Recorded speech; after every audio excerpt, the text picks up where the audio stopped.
তান গেটের মধ্যে দাঁড়ায় থাকবে, তুমি কে গো? আমি আপনার সন্তান আব্দুল্লাহ, আব্দুর রহমান। কি চাও? আপনাদেরকে আল্লাহ পাক আজকে জান্নাতি বানায় দিলেন, কিন্তু আমারে আল্লাহ পাক জাহান্নামী বানায় দিছে। আপনারা ভালো কাজ করলেন, আমারে ভালো কাজের কথা আপনারা বলেন নাই, আমারে নামাজ শিখান নাই, আমারে রোজা শিখান নাই, আমারে আপনারা সৎপথ শিখান নাই। ও মা, ও বাবা, এই জন্য আজকে আমি দুনিয়ার জমিনের মধ্যে আপনারা আমাকে ভালো কাজ না দেখানোর কারণে আমি ভালো কাজ করতে পারি নাই। সারাদিন মোবাইল নিয়ে ব্যস্ত হয়ে রয়েছিলাম, আমি বন্ধু বান্ধব নিয়ে আড্ডায় মত্ত ছিলাম, নামাজ পড়ি নাই, রোজা রাখি নাই, হজ করি নাই, যাকাত দেই নাই, মানুষের সাথে আমি খারাপ ব্যবহার করেছি। আমি ভালো পথ না চলার কারণে আজকে আল্লাহ পাক আমার জাহান্নাম দিয়া দিছি। আর আপনারা ভালো পথে চলছেন, আপনাদেরকে আল্লাহ পাক জান্নাত দিয়া দিছি। আজকে আমি আপনাদেরকে জান্নাতের মধ্যে চাইতে আমি দিব না। আল্লাহ আল্লাহ আল্লাহ আল্লাহ আল্লাহ আল্লাহ আল্লাহ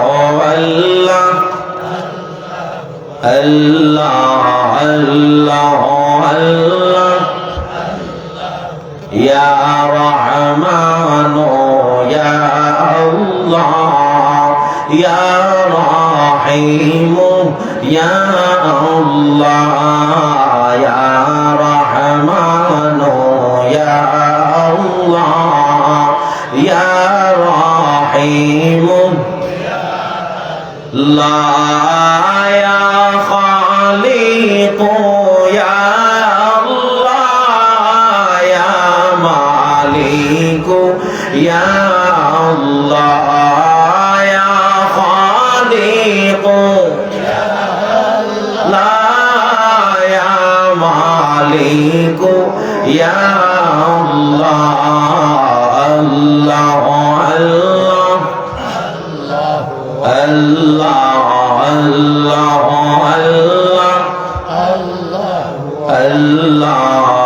আল্লাহ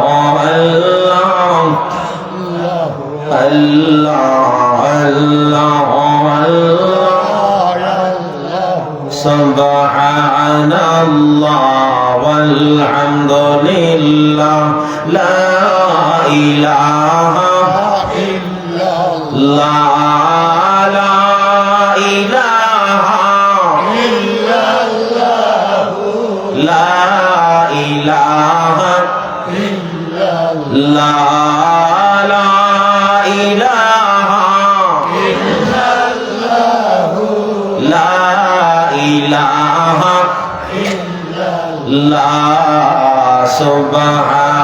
সুবহানাল্লাহ ওয়ালহামদুলিল্লাহ লা ইলাহা ইল্লাল্লাহ লা ইলাহা ইল্লাল্লাহ মুহাম্মাদুর রাসূলুল্লাহ সাল্লাল্লাহু আলাইহি ওয়াসাল্লাম। সকলে বলি আলহামদুলিল্লাহ। দরুদ আর জিকির পড়লে ভালো লাগে না?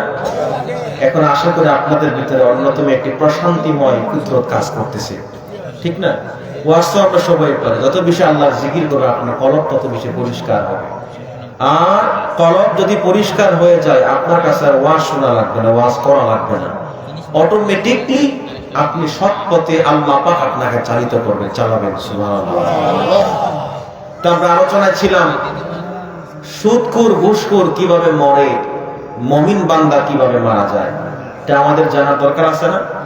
এক নাম্বার সূত্র আমরা দেখি, যারা নামাজি ছিলেন, রোজাদার ছিলেন, ভালো মানুষ ছিলেন, তারা মৃত্যুর সময় চেহারাটা একবার হলুদ বর্ণের হয়ে যায়।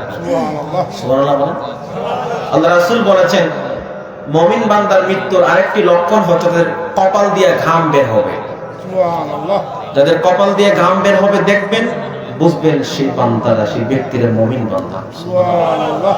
আর দেখবো কি, লোকেরা তো জানাজার মাঠে সাক্ষী দিবে, একজন ওয়ারিস বলবে লোকটা কেমন ছিল, আরেকজন বলবে আমার আব্বা কেমন ছিল, আমার ভাই কেমন, লোকের ঐক্য সরবে, লোকটা ভালো মানুষ ছিল, ভালো মানুষ ছিল। আচ্ছা বলেন তো, মানুষের মুখ একটা আর অন্তর আর একটা কিনা? জবান দুই জায়গার দুই জবান আলাদা কিনা? মুখের জবান আছে, অন্তরের জবান আছে। অন্তরের জবানটা আমরা শুনতে না পাইলেও আল্লাহ কিন্তু শুনে। কথা বলেন। তাহলে মানুষ মুখ দিয়ে বলল না লোকটা ভালোই ছিল, আর অন্তর দিয়ে বলল বাবা রে বাবা একটা বেড়া আছে, জ্বালায়া রাখছে না। গরুর ঘাস কাটতে গিয়ে বন্ধের ক্ষেত্রে ডান কাটে লইছে, এরকম চোর আছে না নাই? আর গরু তো 1 কেজির জায়গায় 2 কেজি দুধ দেয়। এখন লোকেরা বলে হ্যাঁ ইমুক ব্যক্তি যেই নষ্ট মানুষের দান খেতাই না গরুরে খাওয়াইলায়, এই পাপ কাজ করাটা খুবই খারাপ কাজ। আর এত দেখে দান খাওয়াইলে গরু দুধ দেয় বেশি, এ উল্টা ফতুয়া দেয়। তোদের ফতুয়া মানি না, কলা পাতা। কেন কলা পাতা? এটা যদি খারাপ কাজই হইতো তাহলে আল্লাহ আমার গরু দুধ বাড়াই দিছে কি লিগা? ফতুয়া পাইছিনি? দুনিয়ার লাভ দিকে হে ফতুয়া বুঝে। আমি যদি খারাপ কামই করতাম আল্লাহ আমার গরুরে না মাইরা ওই নামাজি ব্যক্তির গরু আমার লোকেরে। আল্লাহ তো বেঈমানদের জন্য দুনিয়ার সুখটা দিয়েই দিছে। করো দুনিয়াতেই করো, মরলে করে বুঝবা। আমার বাইরারে বন্ধুরারে, বেঈমানের মরণের যখন তার সামনে হাজির হয়ে যায় আজরাইল আলাইহিস সালাম, মালাকুল মাউত জাহান্নাম থেকে ফেরেশতা নিয়ে আসে, জাহান্নাম থেকে বিশাল চট নিয়ে আসে। চট নিয়ে মাইয়াতের চতুর্পাশে বসে পড়ে। আর আজরাইল বলতে থাকে আইয়াতুহান নাফসুল খাবিসা উখরুজি ইলা সাখাতিল্লাহি ওয়া গাদাবি।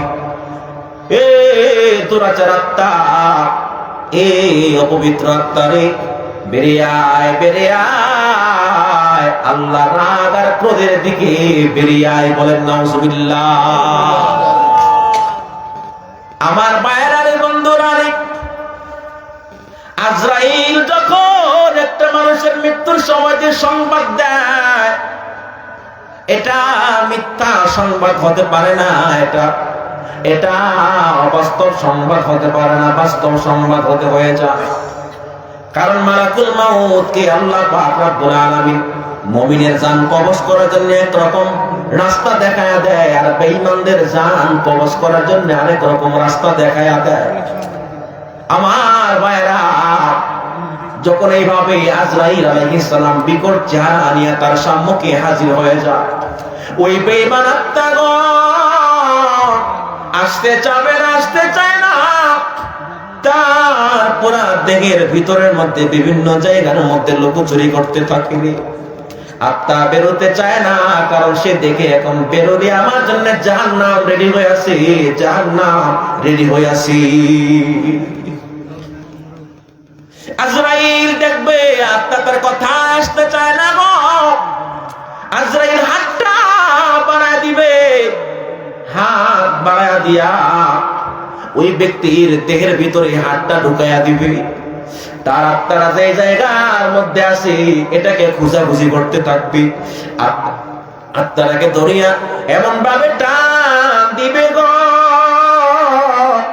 টান দেওয়ার কারণে তার শরীরের ভিতরে রগ গুলা ঠাস ঠাস করে ছিঁড়ে যাবে। আল্লাহু আকবার, আল্লাহু আকবার। আমার পায়ের বন্ধুরা রে, মরণের কষ্ট এমন কঠিন কষ্ট রে। আল্লাহ রাসূল সাল্লাল্লাহু আলাইহি ওয়াসাল্লাম ইরশাদ করেছেন, মরণের সময় মাইয়েত এমন বিকট আওয়াজে চিৎকার করে রে, যদি আমার উম্মত শুনতে পাইতো রে, আর সুস্থ থাকতে পারতো না। জায়গার মধ্যে মাইয়েতের বিকট আওয়াজ শুইনা সংজ্ঞাহীন হইয়া জমিনের মধ্যে পইরা যাইত। আমার বাবাজিরা রে, ও আমার বাবাজিরা রে, গভীর মনোযোগ দিয়ে কথাগুলো শুনে না। আজরাইল টান দিবে না, আর আত্মারা বের করে দিবে। ওই আত্মা একটা দুর্গন্ধ ছড়া যাবে, আকাশের দিকে নিয়ে যেতে থাকবে। ফেরেশতারা জিজ্ঞাসা করবে, ও মালাকুল মাউত, কার এত দুর্গন্ধময় আত্মা? তার দুর্গন্ধে যেন পুরো আকাশটা ছড়ায় পড়েছে। আজরাইল বলবে ইমুকের ছেলে অমুকের আত্মা নিয়ে আসলাম। অমুকের ছেলে মানে কি? বাবার নাম ধরবে, তারপরে সন্তানের নাম বলবে। ও আমার বাবারা, সন্তান পাইলেন, এটা কিন্তু আল্লাহ আপনার একটা পরীক্ষা দিলেন। সন্তান দিলেন না যেন একটা পরীক্ষা দিয়া দিলেন। আল্লাহ পাক রব্বুল আলামিন পবিত্র সূরা মুমিনুনের মধ্যে আলোচনা করেন, বিসমিল্লাহির রহমানির রহিম, ইয়া আইয়ুহাল্লাযীনা আমানু লা তুলহিকুম আমওয়ালুকুম ওয়ালা আওলাদুকুম আন যিকরিল্লাহ।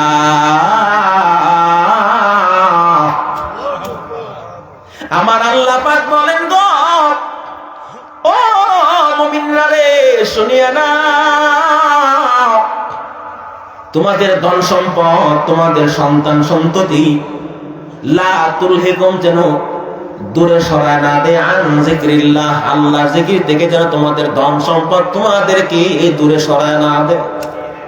যারা টাকাওয়ালা আছেন গো, একটু গভীর চিন্তা করে দেখেন, আপনারা আল্লাহ পাক সম্পদের মালিক বানাইছে, সন্তানের মালিক বানাইছে। এটা আপনার জন্য সহজ বিষয় না। যত বেশি সম্পদ আল্লাহ পাক আপনার দিবে, তত বেশি হিসাব। কোন পথে আপনি ইনকাম করেছেন, কোন পথে আপনি ব্যয় করেছেন, সব হিসাব একদিন হাসরের মাঠে আল্লাহর দরবারে জবাব দেওয়া লাগবে। আমার পাইলারে বন্ধনারে বাবাদিনারে, সন্তান এবং সম্পদ যারা পেয়েছেন, আমি অনুরোধ করে বলবো, ওই সন্তানটাকে ভালো কাজে লাগান। যদি আপনার অবহেলার কারণে সন্তানটা পথহারা হয়ে যায়, আপনার অলসতার কারণে যদি সন্তানটা জেনা করে, ব্যভিচার করে, যদি বেপথে হয়ে যায়, মনে করবেন না আপনার সন্তান একাই আল্লাহর দরবারে জবাব দিবে। আপনি পিতা হিসেবে, আপনি মা হিসেবে আল্লাহর দরবারে আপনাদেরকে জবাব দিতে হবে। হাসরের মাঠে বিচারের পর অনেক মা, অনেক বাবা জান্নাতি হয়ে যাবে রে। জান্নাতে যেই মাত্র ঢুকতে থাকবে, সন্তান গেটের মধ্যে দাঁড়ায়া থাকবে, তুমি কে গো? আমি আপনার সন্তান আব্দুল্লাহ, আব্দুর রহমান। কি চাও? আপনাদেরকে আল্লাহ পাক আজকে জান্নাতি বানায়া দিলেন, কিন্তু আমারে আল্লাহ পাক জাহান্নামী বানায়া দিছে। আপনারা ভালো কাজ করলেন, আমারে ভালো কাজের কথা আপনারা বলেন নাই, আমারে নামাজ শিখান নাই, আমারে রোজা শিখান নাই, আমারে আপনারা সৎপথ শিখান নাই। ও মা, ও বাবা, এই জন্য আজকে আমি দুনিয়ার জমিনের মধ্যে আপনারা আমাকে ভালো কাজ না দেখানোর কারণে আমি ভালো কাজ করতে পারি নাই।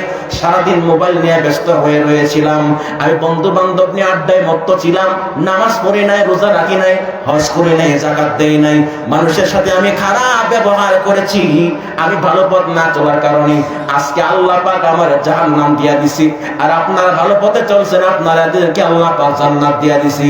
আজকে আমি আপনাদেরকে জান্নাতের মধ্যে চাইতে আমি দিব না।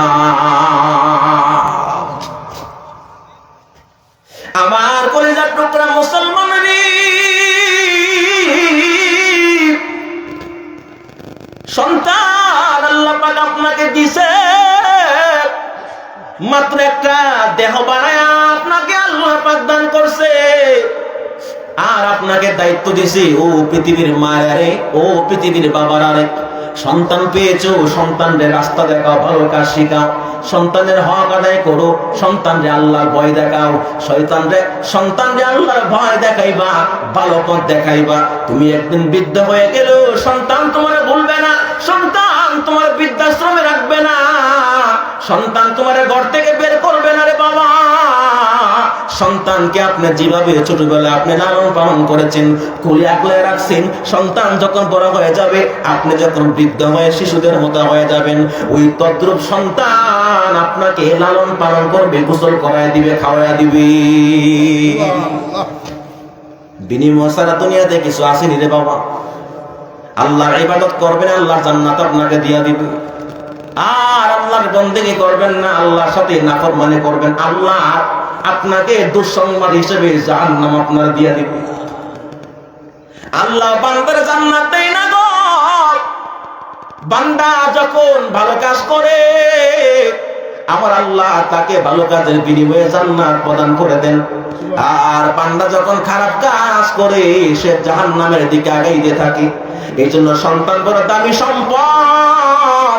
সন্তানের হক আদায় করেন, চেষ্টা করেন, সাধনা করেন। এরপরে যদি সন্তান আপনার কথা না শুনিয়া খারাপ হয়ে যায়, এরপর আল্লাহর দরবারে আপনাকে সন্তানের কারণে জবাব দেওয়া লাগবে না। সুবহানাল্লাহ। তার মানে বোঝা গেল আজরাইল ওই অপবিত্র আত্মারে আকাশের দিকে নিয়ে যাইবে আর জিজ্ঞাসা করবে, ও মালাকুল মাউত গো, এই আত্মা কার? কার আত্মা? তার আত্মা দিয়া পুরো আকাশটা যেন দুর্গন্ধে পড়ে গেছে, তাড়াতাড়ি একে নিয়ে যাও, নিয়ে যাও। এত বড় জাহান্নামের চট দিয়া আত্মাটারে বেষ্টনী দেওয়ার পরেও দুর্গন্ধ আটকানো যায় না রে। দুর্গন্ধ বের হয়ে যায়, পুরো আকাশটা যেন পবিত্র হয়ে যায়। তারাতে আল্লাহর দরবারে নিয়ে যাবে। আকাশের দরজা, আল্লাহর রহমতের দরজা খোলা হবে না।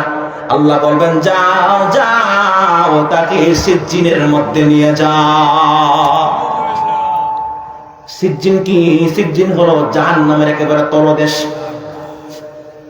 আল্লাহ পাক রব্বুল আলামিনের কথা বলার পরে আল্লাহ রহমত থেকে ও দুরাচার আত্মা একেবারে নিরাশ হয়ে তাকে আবার কবরের মধ্যে নিয়ে আনা হবে। কবরের মধ্যে নিয়ে আনার পর তার দেহের মধ্যে আত্মার আবার ফিরিয়ে দেওয়া হবে। এ আমার বাবারা, এখন প্রশ্ন হলো, যাদের কবরস্থ করা হয় তাদেরকে আল্লাহ পাক আত্মা ফিরিয়ে দেন। মুনকার নাকির ফেরেশতা তাদেরকে জবাবদিহিতা করেন, তিনটা প্রশ্ন করেন। কিন্তু যারা মারা যায়, দাফন করা হয় না, খুঁজে পাওয়া যায় না, তাদের কবরটা কোথায় হয়? প্রশ্ন আছে না নাই? আল্লাহ পাক রব্বুল আলামিন একটা মানুষের এক ফোঁটা ছাই থেকেও পুরো দেহটা বানাইতে পারে কি পারে না? যদি এক ফোঁটা নাপাক পানি থেকে আল্লাহ পাক মায়ের পেটের ভিতরে এত সুন্দর একটা দেহ দিতে পারে, বিজ্ঞানীগণ প্রমাণ করেছেন। মায়ের পেটে 40 দিন পর্যন্ত নাপাক এক ফোঁটা পানি থাকে। যখন স্বামী স্ত্রী মিলন ঘটে, যখন ভিতরে শুক্রাণু প্রবেশ করে, 40 লক্ষ শুক্রাণু একসাথে তারা দৌড় দিতে শুরু করে, প্রতিযোগিতা দিতে শুরু করে। আর দৌড়তে দৌড়তে দৌড়তে দৌড়তে মাত্র একটা শুক্রাণু মায়ের রেহেমের মধ্যে গিয়ে পৌঁছে যায়। আর 40 লক্ষর মধ্যে আমি আপনি হলাম বিজয়ী পার্সন। বিজয়ী পার্সন বলেন সুবহানাল্লাহ। 40 লাখ শুক্রাণু, 40 লাখ জনের মধ্যে আমি একজন পার্সন। আমি এত তাড়াতাড়ি কেন ডাউন হয়ে যাব? আমি এত তাড়াতাড়ি কেন মন ভাঙবো? চেষ্টা করেন। কামা তাদিনু তুদান, যেমন কর্ম তেমন ফল। আপনি সৎ পথে চেষ্টা করেন, সময়টাকে দাম দেন, দেখবেন আল্লাহ পাক আপনার চেষ্টা সাধনাকে সাফল্যের দ্বার প্রান্তে নিয়ে পৌঁছে দিবেই দিবে। কথা বলে ঠিক কিনা? আপনি যে পথে আপনার সময়টা কাটায় দিবেন গো, ওই পথে আল্লাহ পাক আপনারা নিয়ে যাবেন। আপনি যদি খারাপ কাজের মধ্যে চেষ্টা করেন গো, আমার আল্লাহ পাক আপনাকে খারাপ পথের মধ্যে নিয়ে পালোয়ান বানায় দিবে, জালেম বানায় দিবে।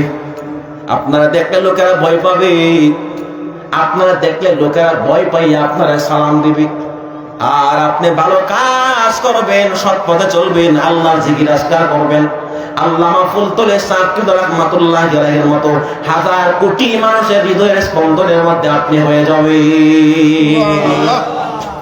আল্লাহ পাক রব্বুল আলামিন পবিত্র সূরা আসর নাযিল করেন, ওয়াল আসরি ইন্নাল ইনসানা লাফি খুসর ইল্লাল্লাযীনা আমানু ওয়া আমিলুস সালিহাতি ওয়া তাওয়াসাউ বিল হাক্কি ওয়া তাওয়াসাউ বিস সাবর। একটা আওয়াজ দিয়ে বলা যাবে কি মারহাবা? আমার আল্লাহ পাক রব্বুল আলামিন গো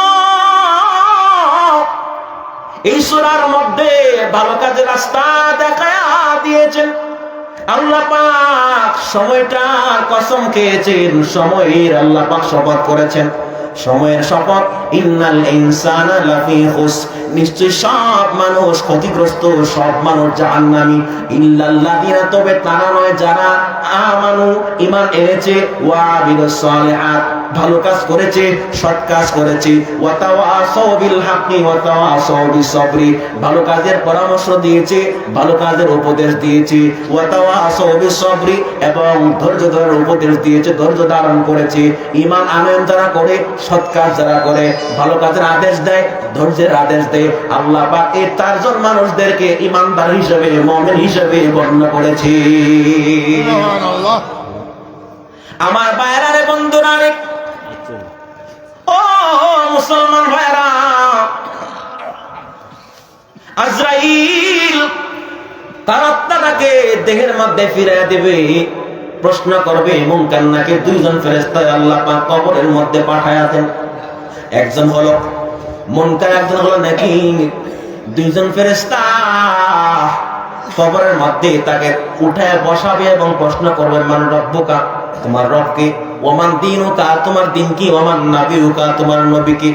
আপনারা বলেন, দুনিয়া যারা খারাপ কাজ করে ইন্তেকাল করে, তারা কবরের মধ্যে তিনটা প্রশ্নের জবাব দিতে পারবেনি। অনেকে বলে, হুজুর প্রশ্ন তো ফাঁস হয়ে গেছে, পরীক্ষার মধ্যে নকল কইরা দিমু, হবেনি। আমার বাইরে বন্ধুরা রে, কবরের মধ্যে যাওয়ার পর আর বাংলা কথা চলবে না রে, ইংরেজি কথা চলবে না, হিন্দি কথা, উর্দু কথা চলবে না।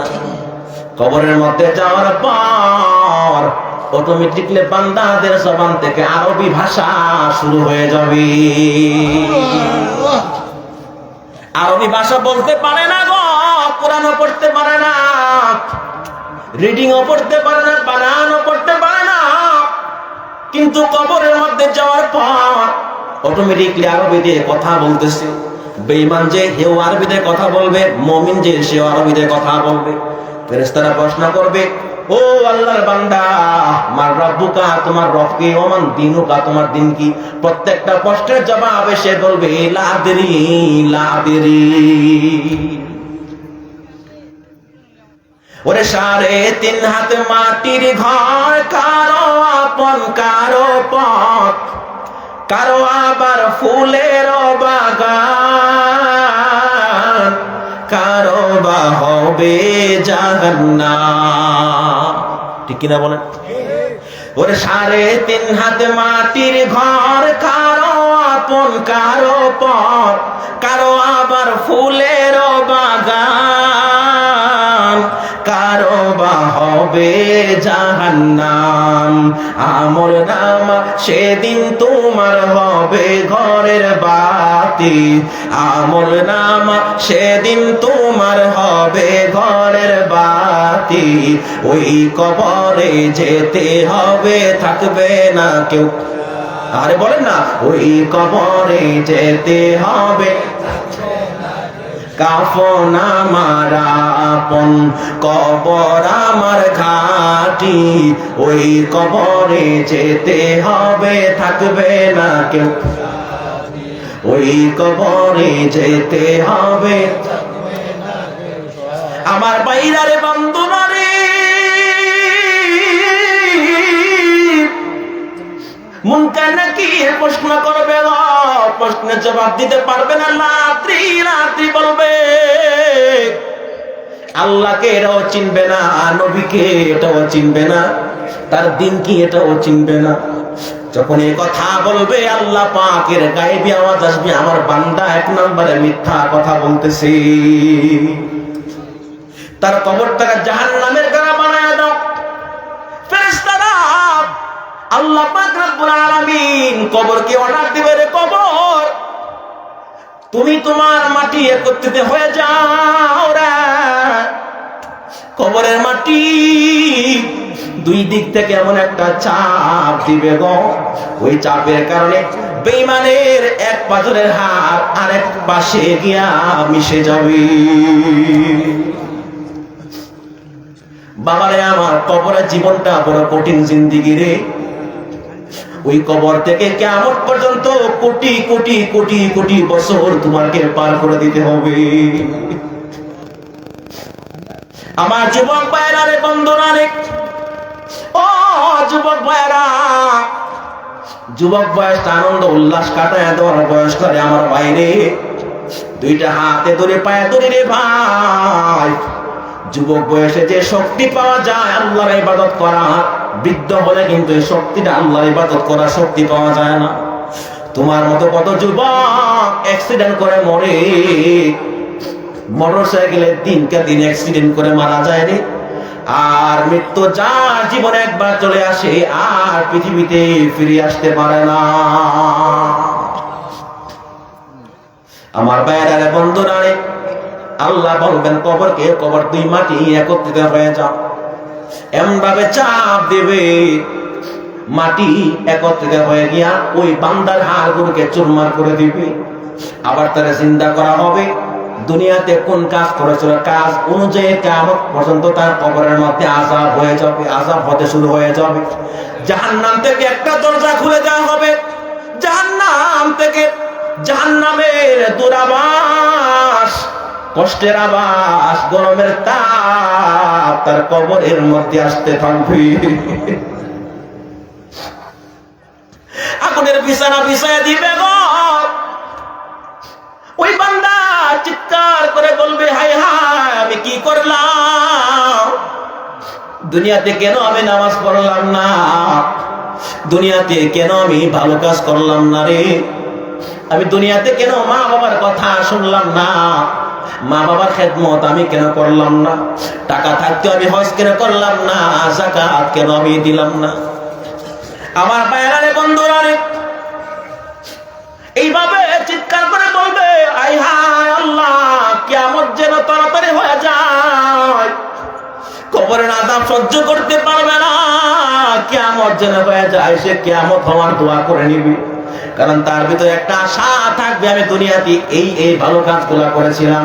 আর আল্লাহ পাক আর ইসলাম বলে যার বিন্দু পরিমাণ ঈমান থাকবে, হাসরের মাঠে সেও জান্নাতের মধ্যে ঢুকে যাবে।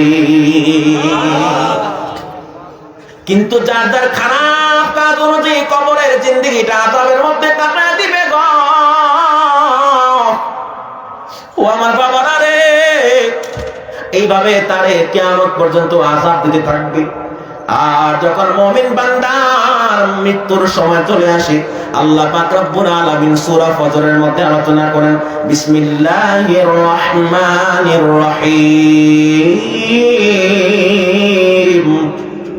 ইয়া আইয়াতুহান নাফসুল মুতমাইন্নাহ ইরজিই ইলা রাব্বিকি রাদিয়াতাম মারদিয়াহ ফাদখুলি ফি ইবাদি ওয়াদখুলি জান্নাতি। আর আওয়াজ করে বলো আল্লাহু আকবার। আমার বাবাজিরা রে, যখন মুমিন বান্দার মরণের সময় চলে আসে, আজরাইল আলাইহিস সালাতু ওয়াস সালাম জান্নাত থেকে ফেরেশতাগণ তার সাথে আসবে আর সুন্দর চেহারা নিয়ে আসবে, মুমিন বান্দার চেহারা নিয়ে আসবে, দেখলে যেন মায়া হয়, দেখলে তার তাড়াতাড়ি জান্নাতে প্রবেশ করার ইচ্ছা হয়। জান্নাত থেকে রুমাল নিয়ে আসবে আর তার শিয়রের মধ্যে বসে পড়বে। বসার পরে আজরাইল তাকে বলবেন, আইয়াতুহান নাফসুল মুতমাইন্নাহ, হাদিসের মধ্যে এসেছে উখরুজি ইলা মাগফিরাতিন মিনাল্লাহি ওয়া রিদওয়ানি, এই পবিত্র আত্মা আল্লাহর সন্তুষ্টি এবং ক্ষমার দিকে বেরিয়ে আয়। কোরআনের সূরা ফাজরের মধ্যে আল্লাহ পাক এই আয়াতের মধ্যে বলেন, মালাকুল মাউত আল্লাহ তার মুমিন বান্দাদেরকে দুনিয়া থেকে যাওয়ার আগে তার সাকরাতের সময় তার জান্নাতের সুসংবাদ দিয়া দেয়। সুবহানাল্লাহ বলেন। বলছেন, ইয়া আইয়াতুহান নাফসুল মুতমাইন্নাহ, এই পবিত্র আত্মারে উখরুজি ইলা রাব্বিকি রাদিয়াতাম মারদিয়াহ, বের হও, বের হও, আল্লাহর ক্ষমা এবং সন্তুষ্টির দিকে বের হও।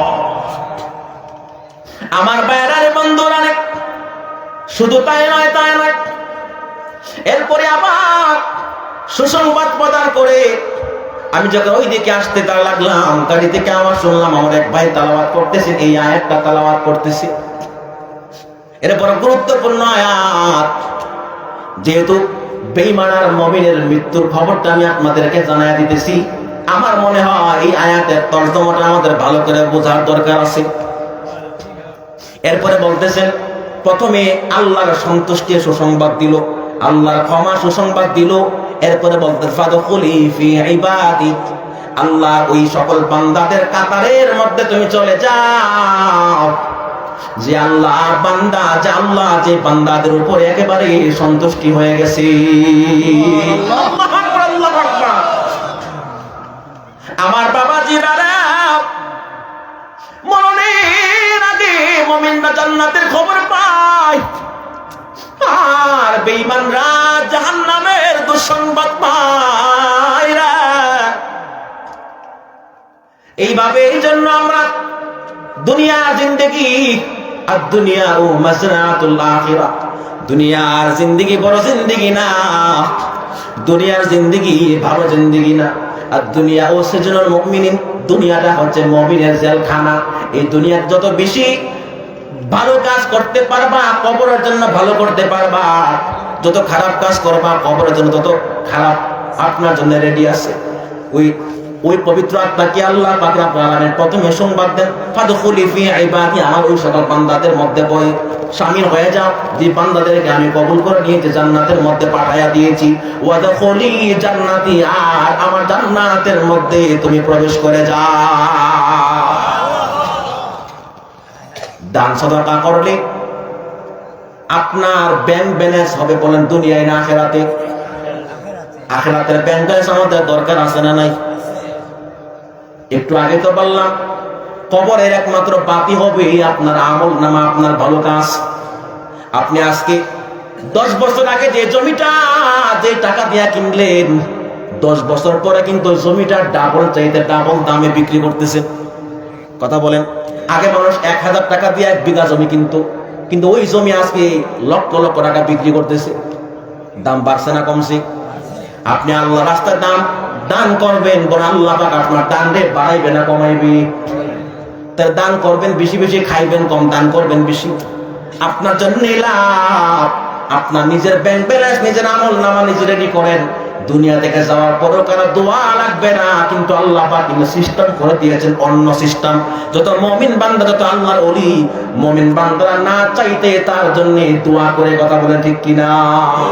আমরা যারা ফুল তুলে মস্তকের মধ্যে দোয়া করি, আয় আল্লাহ আমরা সাফ কিবলার দরজাতে বুলন্দ করিয়া দাও, আমরা সাফ কিবলার মাফ করিয়া দাও, এবং ওলি দরজাতে বুলন্দ করিয়া দাও, বলেন তার দোয়ার কোনো দরকার আসেনি? তা আমরা কেন দোয়া করি? এটা মহাব্বত। আল্লাহ কিন্তু সিস্টেম জারি করে দিছে, ভালো কাজ করবে আর কিয়ামত পর্যন্ত কবরের মধ্যে আপনি সওয়াব পাইবেন। মাহফিল করা কি খারাপ কাজ না ভালো কাজ? হ্যাঁ, ভালো কাজ নি। মুখ দিয়ে বলছেন না জবান কি অন্তর দিয়ে বলছেন? ঘুষে না দুষে? হ্যাঁ, বলবেন হুজুর এতক্ষণ তো লাইনই আছে রে, ওই তো ব্যালেন্স শুরু হইল। বাবা, এটা আমি কি বলবো? দান আপনার দুনিয়ার জমি জমার হিসাবটাই করেন। যদি দুনিয়াতে এত দাম বাড়তে পারে, আপনি যে 1 টাকা দান করবেন, এটা হাসরের মধ্যে কি পরিমাণ হয়ে যাবে? চতুর্দিকে খালি নেকির পাহাড় দেখবেন। আল্লাহ বান্দা সব তো আল্লাহ কেমনে হইলো? ওই যে 5 টাকা দান করছে, এটা এখন 5 কোটি নেকিতে পরিণত করে দিয়েছে। সুবহানাল্লাহ। এই মাহফিলটা আগামীতে হোক। কে চান? কে চান না? হাত তোলেন। হ্যাঁ, সবাই চান? সকলে বলে মারহাবা। আপনারা গ্রামের মানুষ হলো, আপনাদের দিল বড় বড়। আমি বুঝি আপনাদের চেহারার মধ্যে একটা মায়া মায়া ভাব, মানে বুঝা গেল আপনার দান করেন। এই একটা একেবারে হাউর এলাকায় একটা সুন্দর একটা প্যান্ডেল আপনারা করবেন, স্টেজ করবেন, আমি আসলে কল্পনা করছি না, সত্য কথা যেটা। তখন আমি বুঝলাম শুধু ধন থাকলে হয় না, মনও থাকা লাগে। আপনাদের মন বড়, এই জন্য এই জান্নাতের বাগানটা একেবারে সুন্দর করে সাজাইছেন। আল্লাহ পাক জান্নাতের মধ্যে আপনাদের এভাবে একটা ঘর নির্মাণ করে সুন্দর করে, সুবহানাল্লাহ। আগামীতে 10,000 টাকা দেবো, কেউ আসেননি? আমার মুখে মজা নাই রে ভাই, মজা দিয়ে আনতে পারতাম না টাকা আপনাদের কাছ থেকে। যদি আল্লাহর কিছু ভয় দেখে আমি আপনাদের কাছ থেকে টাকা আনি। হুজুর কে এসে পড়ছে?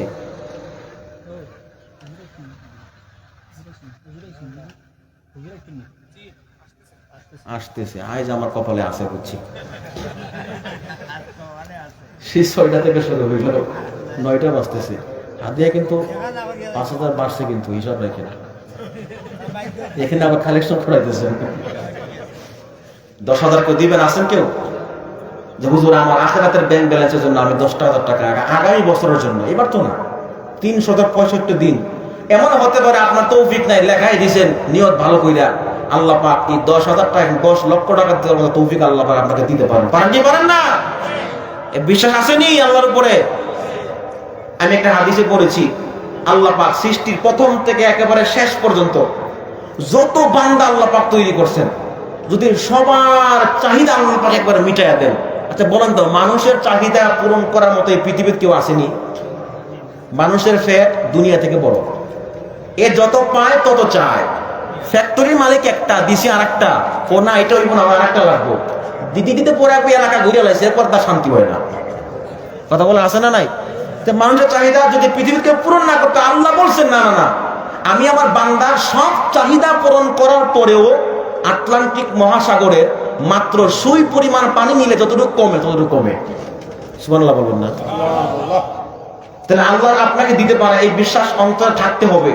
আরেকটি হাদিস আমি বলবো, কবরের হাদিস, শুনবেন তো ইনশাআল্লাহ? এখন দেন 10,000 টাকা, যা আগামী বছর আমি দিব হুজুর, আল্লাহর নামে লেখাইলাম। যার মা নাই বাবা নাই, মার নাম বাবার নামে লেখাইয়া দেন।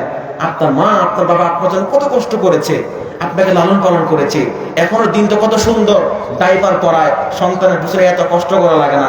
এরপরে মানুষ বার্তা নিতে চায় না, একটা নিল বাবার মা না। কথা বলেন?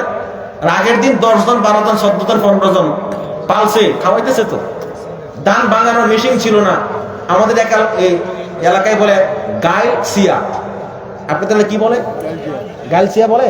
ও সিয়া বলে শেখাইট, হবিগঞ্জে বলে কি শেখাইট, আর সিলেটে বলে সিয়া না। আগের দিন মেশিন ছিল না, হঠাৎ করে মেহমান হাজির, কোনো ফোন নাই, সিটি নাই, 10 জন 12 জন নিয়ে মার মেয়ের বিয়া দিছে, বাচ্চা কাচ্চা নিয়ে সব হাজির। এখন তাদের খাওয়াইতে হবে তো। দান করছে, এই গাইলের মধ্যে দিয়া সিয়া দিয়ে ফাড়াইতে ফাড়াইতে চাল বাইর করছে, বাইর কইরা এরপরে রান্না করছে, এরপর মেহমানরা খাওয়াইছে। সহজ না কঠিন ছিল? কোন মায়ের মুখ থেকে আসছে না, আম্মা গো যে জায়গাতে আমরা বিয়া দিলা গো মায়ের, যে খাম আর খাম। কিন্তু এখন 3 বেলা রান্না করবে। হুজুর এসে পড়ছে, আমার টেম্পার এখানে। আরে তাকবীর, আল্লাহু আকবার, নারে রিসালাত, ইয়া রাসূলুল্লাহ, আহলান সাহলান, হে অতিথি হে মহান, হে অতিথি হে মহান, আহলান সাহলান, প্রধান বক্তার আগমন, শুভেচ্ছা স্বাগতম, শুভেচ্ছার স্বাগতম, প্রধান বক্তার আগমন, আরে তাকবীর, আল্লাহু আকবার। হুজুর এসে পড়ছে, হুজুর এসে পড়ছে। আমি এখানে আর 1 মিনিট বসা আমার জন্য উচিত হবে না, আমার অনেক সম্মানী মানুষ। আর যেটা আমাদের মসলকি, আমিও ফান্দক দরবার শরীফের একজন মোবাল্লেগ। হুজুরের তেমন আমার পরিচয় বা আন্ডারস্ট্যান্ডিং নাই, কথাবার্তা না হওয়ার কারণে। ইনশাআল্লাহ দোয়ার দরখাস্ত থাকবে হুজুরের কাছে, আর আপনাদের কাছেও থাকবে। আর এই মাহফিলটাকে ধরে রাখবেন, কারণ একটা মাহফিলে দরুদ শরীফ পড়া হয়, কোরআন তেলাওয়াত করা হয়, এগুলার বারাক আল্লাহ পাক মাইকের আওয়াজের সাথে সাথে চতুর্দিকে ছড়াইয়া দেয়। সুবহানাল্লাহ। এই জন্য এগুলো দরকার আছে।